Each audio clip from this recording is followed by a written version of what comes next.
గొప్ప మంత్రివర్యులు మీరు. బందర్లో పుట్టారు, బందర్కి వచ్చిన గవర్నమెంట్ మెడికల్ కాలేజ్ ప్రైవేట్ వాళ్ళకి ఇచ్చేయమని కోరతారు. ఇది మన తొక్కలకి నిర్ణయాలు, మన విజన్. అలాగే ఇంకో పెద్ద మాట మాట్లాడారు, ఫోటోలకు పోజులు ఇస్తామే మాకు వచ్చంట. సార్ ఫోటోల గురించి వీడియోల గురించి మీరు మాడితే అట్ట సార్? ఎలక్షన్ ముందు నుంచి ఒక 6-7 నెలల ముందు నుంచి ఒక జీతగాడైన ఫోటోగ్రాఫర్ని పెట్టుకుని సావుకి వెళ్ళినా పెళ్లికి వెళ్ళినా నల్ల కెమెరా, నాకు ఇంకా గుర్తు, అంటే మేము సావులకి వెళ్ళినప్పుడు మీరు కూడా వచ్చేవాళ్ళుగా, చక్కగా తోకెత్తిన కాకి తోక దించిన కాకి లాగానే దండేసిన కులరవీంద్ర గారు, దండం పెట్టిన కులరవీంద్ర గారు. ఇవన్నీ మనం కదా? ఈ ఫోటోలకి పోజులు ఇచ్చింది ఎవరో? మనం కదా? మేము కట్టిన పోర్టుకి వెళ్ళి మాకంటే ఎక్కువ ఫోటోలు మనం దిగుతాం, మేము కట్టిన మెడికల్ కాలేజీకి వెళ్ళి మాకంటే ఎక్కువ ఫోటోలు మనం దిగుతాం. కొద్దిగా కూడా సిగ్గుపట్టలేదు మళ్ళీ మమ్మల్ని అంటారు సార్. ఎట్టా సార్? ఎంత వయసులో పెద్దోడైతే ఇన్ని అబద్ధాలా? ఎట్టా సార్? మళ్ళీ ఇంకోటి మర్చిపోయా, మేడారం జాతరలో కోవా బన్ను. అసలు మనకి మేడారం జాతరకి ఏంటి సార్ సంబంధం? తెలంగాణలో ఎక్కడో జరిగితే పాపం ఆయన్ని పిలుచుకొచ్చి ఆయన పాపం ఫ్రీగా బన్ను తినేసేవైంది. ఆయన బన్ను తినేసి మళ్ళీ టేస్ట్గా ఉందని నువ్వు చెప్పడం, నువ్వు చెప్ప టేస్ట్గా ఉందని ఎవరు చెప్పరా? ఆ బన్ను వీడియో తీయించుకుని పెట్టారా లేదా సార్ మనం? ఏం సార్ మరి ఫోటోలకు పోజులు ఇచ్చేది ఎవరు, వీడియోలు తీయించుకునేది ఎవరు సార్? మనకెక్కడ మన ఊళ్ళో రైతులకి తుఫానికి పంట నష్టం వేయలేదు కదా సార్, దాని గురించి రైతుల దగ్గరికి వెళ్ళామా సార్? 4 ఫోటోలు పెట్టామా? అది ఇంకా వేయలేదు సార్ అని చంద్రబాబు నాయుడు గారి దగ్గరికి వెళ్ళామా సార్? మనం కోవా బన్ను మాత్రం తినేసాం మనం చక్కగా. వాటి గురించి కొద్దిగా పట్టించుకోండి సార్. అవగాహనతోనే మాడుతున్నాను సార్, అవగాహన లేకుండా ఏం మాడతలేదు సార్ కులరవీంద్ర గారు. అలాగే తమరు ఇంకా రీసెంట్గా ఒక అద్భుతమైన వీడియో వచ్చింది.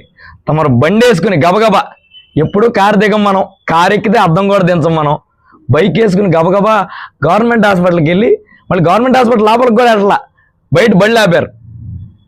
కారు ఏంటిది, పార్కింగ్ ఏది అని బయట సెక్యూరిటీ గార్డుల మీద అరిశారు. అసలు ఫస్ట్ బళ్ళు పెట్టిందే మనం కదా, బళ్ళు లోపలికి పెట్టచ్చా? బళ్ళు పార్కింగ్లో పెట్టాము మనం, బండి ఎక్కడ ఆపాం? అది లేదు. అసలు దీని అంతరార్థం ఏం చెప్పనా? ఏప్రిల్ 20వ తారీఖున చంద్రబాబు నాయుడు గారి పుట్టినరోజు ఆ సెక్యూరిటీ గార్డులు డబ్బులు చేయమన్నారు. వాళ్ళు సరిగ్గా లేవని వాళ్ళు చేయని అన్నారు. చేయని పాపానికి అది మనసులో కావాలి బండి వ్యాపారం నిర్ణయం ఆ సెక్యూరిటీ గార్డు మనం తిట్టామా కాదా? వాస్తవం కాదా? నన్ను అడగక్కల, ఆ సెక్యూరిటీలుగా పనిచేసి ఎవరిని అడిగినా చెప్తారు సార్. చంద్రబాబు నాయుడు గారి పుట్టినరోజు జరపలేదని, కేకు కొయ్యలేదని, ఇది కక్ష సాధింపు కాదా? ఇదేంటి ఇష్ట సాధింపా? అంటే చంద్రబాబు నాయుడు గారి కేక్ కొయ్యకపోతే ఇచ్చేస్తారు. ఏ రోజైనా ఇదే బండి వేసుకెళ్ళి ఆ సెక్యూరిటీ గార్డుని మీ కాంట్రాక్టర్ జీతాలు సరిగ్గా ఇస్తున్నాడా లేదా అని అడిగామా? ఆ స్టోర్లో సరైన మందులు ఉన్నాయా లేదా అని అడిగామా? లోపల వాష్రూమ్లు వాసన వస్తున్నాయా, క్లీన్ చేస్తున్నారా లేదా అని చూసామా? కానీ కేక్ కోయలేదని మాత్రం సెక్యూరిటీ గార్డుల మీద అని మాట్లాడేస్తాం. ఏం సార్ కులరవీంద్ర గారు, ఇది తప్పు కదా సార్? మీరు మళ్ళీ అవగాహన గురించి మాట్లాడతారు. అలాగే మళ్ళీ చిట్ట చివరిగా అయిన ఉత్తరాంధ్ర అభివృద్ధి అంట పవన్ కళ్యాణ్ గారు, నారా లోకేష్ గారు, చంద్రబాబు నాయుడు గారు కలిసి ఉత్తరాంధ్ర కంపెనీలు. అసలు ఉత్తరాంధ్రకి మనకేంటి సంబంధం? మన కృష్ణా జిల్లాలో ఏమన్నా కంపెనీలు తెస్తే కదా చెప్పాలి. ఉత్తరాంధ్ర గురించి మనకేం సంబంధం? ఉత్తరాంధ్రలో కూడా మీరు చెప్పదలుచుకుంటే ఎంఓయూలు కాదు సార్. ఎంఓయూలు ఏముంది? నేను చిటికి నాగేశ్వరరావు గారితో ఒక కంపెనీ సృష్టించేసి చిటికి నాగేశ్వరరావు గారు 4 ఉద్యోగాలు తెస్తున్నారని చెప్పి ఎంఓయూ సృష్టించవచ్చు. ఆ కంపెనీ గ్రౌండ్ అయ్యి వాళ్ళు ఎన్ని ఉద్యోగాలు ఇచ్చారో చూపించండి, ఆ ఉద్యోగులతో మాట్లాడించండి. అబ్బా ఎరగదీశారయ్యా, కూటమి గవర్నమెంట్ అద్భుతంగా ఉద్యోగాలు ఇస్తున్నారయ్యా అని మేము కాకపోయినా ప్రజలే చెప్తారు. అంతేగాని రాత్రి మీరు సంతకాలు పెట్టుకున్న ఎంఓయూలు చూపించి కంపెనీలు వచ్చేసినాయి అంటే ఎట్టా సార్? ఏమన్నా బందరికి తెచ్చుంటే చెప్పండి సార్.